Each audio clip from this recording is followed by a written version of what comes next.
Our first speaker against the motion, Ilan Pappé, is an Israeli historian, an anti-Zionist activist, a professor at the University of Exeter. He has challenged traditional versions of Israeli history. Ilan Pappé, you have the floor for 10 minutes.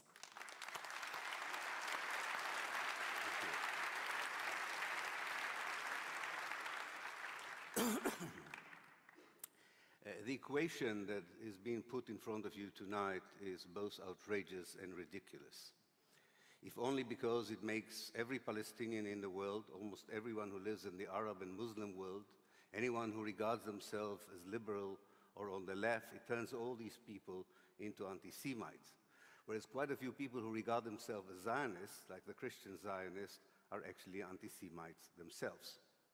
But it is important to challenge it because it was used with some effect to stifle the debate on Palestine in the West. This allegation is used in order to prevent the promotion for positions of power of politicians known for the long-term support for Palestine. By defaming these politicians as anti-Semitic, official Israel and its supporters worldwide hope to bring them down, as in the case of Jeremy Corbyn, or delegitimize them, as in the case of Ilhan Omar in the American Congress. So this is a good opportunity and an appropriate venue to say loud and clear that if you are against Zionism, or if you define yourself as I do, an anti-Zionist, you are not anti-Semite, or in my case, a self-hating Jew, which my doctors told me is an incurable disease, and I would have to live with for the rest of my life. I will make 5 points, one long one and 4 or 5 short ones. Anti-Semitism is an old, ugly attitude that demonizes Jews because of who they are and led in the past to horrendous policies of discrimination and genocide. It still prevails today, and despite the passing of years, it's basically not changed much. Its origins are deeply rooted in the Christian faith and were adopted in more recent years by right-wing supremacists and some extreme Islamic groups. Anti-Zionism, on the other hand, is a new phenomenon, as is Zionism, and dates back to the 1820s, when, as you know, Zionism began as a Christian project before it was a Jewish project.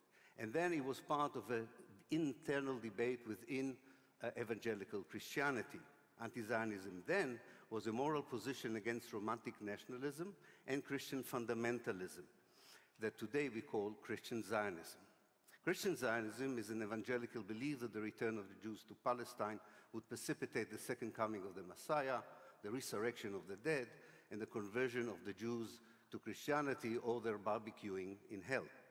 Now, these barbecuing Christians, who are very important, are anti-Semites who want to get rid of all the Jews they don't like and get in return the only Jew they want, Jesus Christ. It's a double bill. They are today the most important base of President Trump and his ilk, and they are the most important Zionists in the US, providing immunity for Israeli policies on the ground. When Jewish activists and intellectuals adopted Zionism in response to anti-Semitism in the late 19th century, their antagonists were mainly other Jews.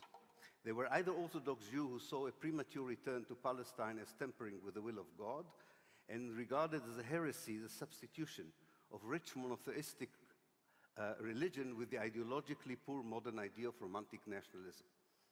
So they were definitely not anti-Semites. Other Jews believed that supporting universal ideologies such as liberalism or socialism would be the answer, and if they had to move geographically from anti-Semitic environments, they preferred to go somewhere else, mainly to the US, but not only to the US. They were also not anti-Semites. When Zionism became a settler colonial movement on the ground with the building of Jewish colonies in late Ottoman Palestine and during the British Mandate, the Palestinian national movement perceived Zionism as an existential threat to the indigenous people of Palestine, a fear that turned to be valid as transpired with the 1948 ethnic cleansing of the people of Palestine during the Nakba.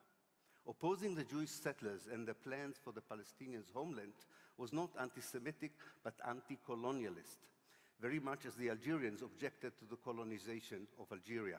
A small group of the Jewish settlers became anti-Zionists themselves when they consented to live within Arab Palestine as guests, but not as colonizers, as was advocated to them by Mahatma Gandhi in the 1930s. And because of that position, he was never honored with a street named after him in Israel, not even a small pathway or a staircase. After the creation of the State of Israel in 1948, anti-Zionism as an anti-colonialist ideology continued to inform the Palestinian national movement's vision and strategy, as is manifested in the PLO National Charter, that called for the establishment of a democratic secular state in Palestine that would respect all three religions. In Israel itself, the Communist Party, supported almost exclusively by the Palestinian minority inside Israel, not because of the communist ideology, but because it was the only anti-Zionist party Israel allowed to exist, they regarded Zionism as an ideology of discrimination and apartheid. Most scholars today, looking at Israel then and today, agree that this is a valid point, which again has nothing to do with anti-Semitism. Two, in our century, anti-Zionism is a moral position against the Israeli structural violence directed at the Palestinians, which is attributed by anti-Zionists such as myself to an ideology that is not only endangering the very existence of the Palestinians, but is also very bad for the Jews who live outside or inside Israel. This ideology generates anti-Semitism. Opposing it might bring it down. In our century, anti-Zionism is a scholarly position, a moral stance, and a vision for the future. As a scholarly position, it frames Zionism as settler colonialism, similar to European settlers movement who went to the Americas, South Africa, and Australia, encountering indigenous people and removing them in order to create new homelands for themselves. It's a moral stance that rejects an ideology that imposes an apartheid system inside Israel, a military occupation in the West Bank, and siege on the Gaza ghetto. It's a vision for the future of a democratic state for all, by restoring justice to the land, by respecting United Nations Resolution 194, calling for the unconditional return of the Palestinian refugees expelled in 1948 and since the Nakba. This may be a utopian view, but it's not an anti-Zionist one, anti-Semitic one. Three, for those who claim that anti-Zionism is a refusal to recognize the right of Israel to exist, we should say that states do not exist by right. They are founded by historical processes, and they become a fait accompli. The debate is about the nature of the state and the regime. We are all entitled to wish for and work for a better, more just, and egalitarian state for everyone who lives in Israel and Palestine, and for those who were expelled from there. Four, in 1975, a vast majority of the United Nations member states defined Zionism as a form of racism and racial discrimination. It was passed with the same majority that passed the 1947 resolution recognizing Israel. The difference was that in 1947, the colonized world was not represented in the United Nations. In 1975, it was. But it was still trying to find its way in the post-colonial world. The Third World's discourse equated Zionism with continued colonialism. Alas, neoliberalism, corruption, and post-colonial political system, corruption in the post-colonial political system, and aggressive American imperialism have casted to the sideways of history this impulse and energy.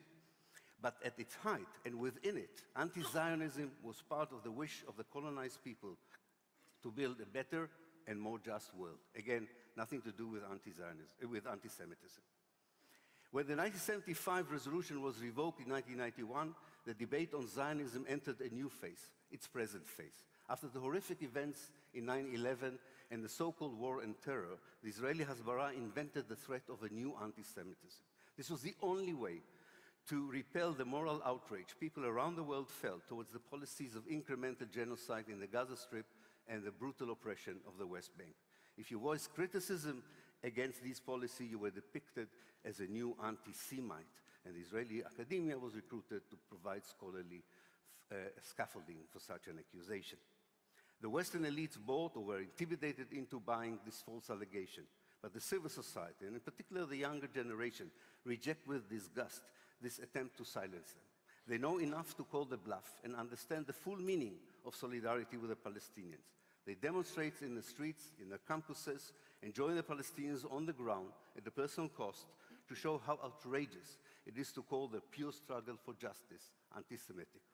If you are an anti-Zionist today, you are not only standing firmly on a sound moral base in condemning this ideology that generates all these crimes, you are also expressing your disgust at the hypocrisy of your government, mainstream media, and academia. We will not be silenced by false accusation of anti-Semitism.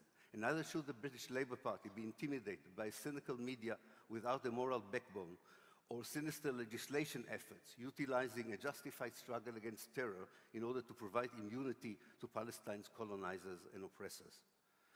Finally, the Labour Party is responsible in many ways for the debate we have today.